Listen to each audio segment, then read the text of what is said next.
In this segment of the course, we focus on the 3 approaches that influence our way of working when we work with disadvantaged youth.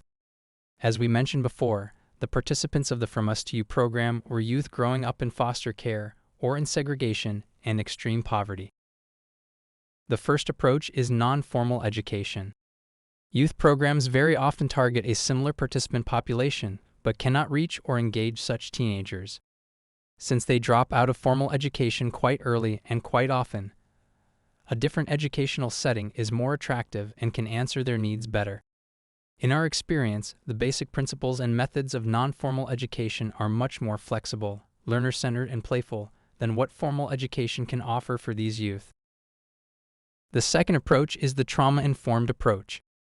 Non-formal education can be more learner-centered and aims to target disadvantaged youth, but sometimes youth workers are not well equipped to work with youth with special needs or challenging behavior. Our second approach addresses this question. Disadvantaged youth very often have adverse childhood experiences in their lives. The trauma-informed approach can help youth workers make their programs more accessible to them. This approach also helps non-therapeutic professionals, like youth workers, to support such a target group in a safe way, and at the same time help youth workers to address behaviors and mental health issues within their level of competence. The third approach is the solution-focused approach. This complements the insights of the trauma-informed approach and offers easily adaptable methods and ways of interaction that can be used to empower and support disadvantaged youth. Solution-focused ways of interaction prove to be useful in settings where youth workers face challenging behavior, and the signs of progress are harder to spot at first sight. This resource-oriented method of working can help youth workers manage the stress of the encounters with youth having sometimes tragic stories in their lives.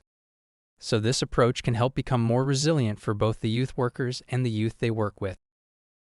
In the following 3 modules, you will find materials and activities focusing on one of the above-mentioned 3 approaches. During the course, we will add gradually more materials to address your learning needs, answer your questions, and inspire you. We invite you to explore these 3 modules like a library, in which you can go through each part after the previous one, or you can jump directly to the ones that look the more attractive to you. Later on, we will add longer content as well, that we find useful. Please don't get discouraged by this. This gives more insight into these complex topics. When you arrive at the chapters that focus on the 4 stages of the From Us to You program, you can revisit these 3 approaches and see how they influence your work with your actual youth groups as a youth worker. We really hope that you discover how much you already know about these topics that you haven't realized yet. You know, there is more in you than you think.